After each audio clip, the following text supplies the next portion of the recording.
Hi అండి. Egg కర్రీలో ఇంకేమీ యాడ్ చేయకుండా ఇలా గ్రేవీ కర్రీలాగా మీరు ఎప్పుడైనా ట్రై చేశారో లేదో కామెంట్ చేయండి. ఇది మొత్తం అయితే మిక్సీ పట్టేసి ప్యూరీ వేసే చేశాను ఈ కర్రీ. టేస్ట్ అయితే చాలా బాగుంటుంది. ఇందులో ఇంకా ఎండు చేపలు ఇలాంటివి ఏమీ యాడ్ చేయకుండా ప్లెయిన్ ఎగ్స్తో అయితే చేశాను ఈ కర్రీ. ఒకసారి ప్రాసెస్ అయితే చూడండి ఎలా చేశాను అనేది. మనమైతే ఎగ్స్ బాయిల్ చేసుకొని తొక్కలు తీసి పెట్టుకోవాలన్నమాట. తొక్కలు తీసిన తర్వాత వాటికి కొంచెం చాక్తో అయితే గంటల్లో పెట్టుకొని ఉంచుకోవాలి. తర్వాత మిక్సీ జార్ తీసుకొని అల్లం, వెల్లుల్లి, జీలకర్ర, కొంచెం పచ్చిమిర్చి, పండుమిర్చి వేసాను ఒక 2.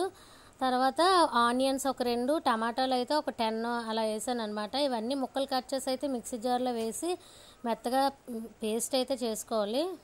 ఈ మిక్సీ పట్టిన పేస్ట్ని అయితే ఒక పక్కన అయితే పెట్టుకోవాలి. తర్వాత స్టవ్ ఆన్ చేసి కడాయి పెట్టుకొని ఆయిల్ అయితే వేసి ఆయిల్ బాగా హీట్ అయిన తర్వాత కొంచెం పసుపు, కొంచెం సాల్ట్ వేసి ఒకసారి కలుపుకొని అయితే మనం ఇక్కడ గంటలు పెట్టుకున్న ఎగ్స్ అయితే వేసేయాలి. ఈ ఎగ్స్ వేసిన తర్వాత ఇటు అటు కదుపుకొని ఇంకా ఫ్రై చేసుకున్న తర్వాత ఒక గిన్నెలోకి అయితే తీసుకోవాలి. మళ్ళీ ఇదే ఆయిల్లో అయితే నేను కొంచెం ఉల్లిపాయల తరుగు అండ్ పచ్చిమిర్చి, కరివేపాకు వేసి బాగా ఫ్రై చేశాను అనమాట. ఇవి బాగా ఫ్రై అవ్వాలి. బాగా ఫ్రై అయిన తర్వాత అయితే మనం ఇక్కడ మిక్సీ పట్టుకున్నాం కదా, మిక్సీ పట్టుకున్న ప్యూరీ మొత్తం యాడ్ చేసేయాలి.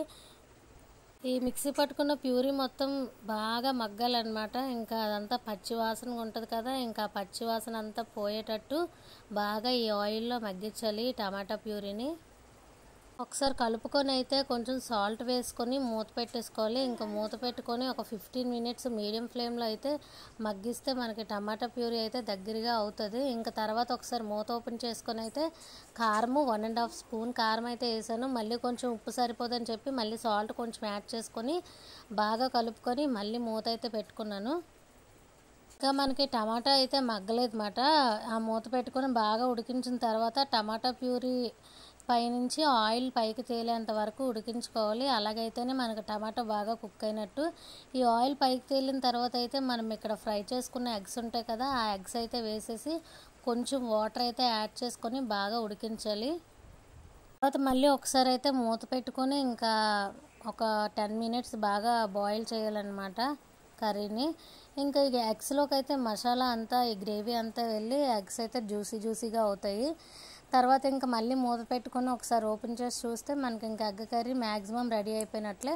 ఇంకా మూత పెట్టుకున్న హై ఫ్లేమ్లో కాసేపు అయితే ఉడికించాలి. ఇంకా మనకి గ్రేవీ థిక్నెస్ బట్టి మనం ఉంచుకోవాలన్నమాట. కొంచెం లూజ్గా గ్రేవీ కావాలంటే వెంటనే స్టవ్ ఆఫ్ చేసుకోవచ్చు. ఇంకా కొంచెం దగ్గర కావాలని చెప్పేసి నేను కొంచెం ఇలా దగ్గరికి అయిన తర్వాత లాస్ట్లో కొత్తిమీర అయితే యాడ్ చేసేసి ఒకసారి కలుపుకొని స్టవ్ ఆఫ్ చేసేసాను.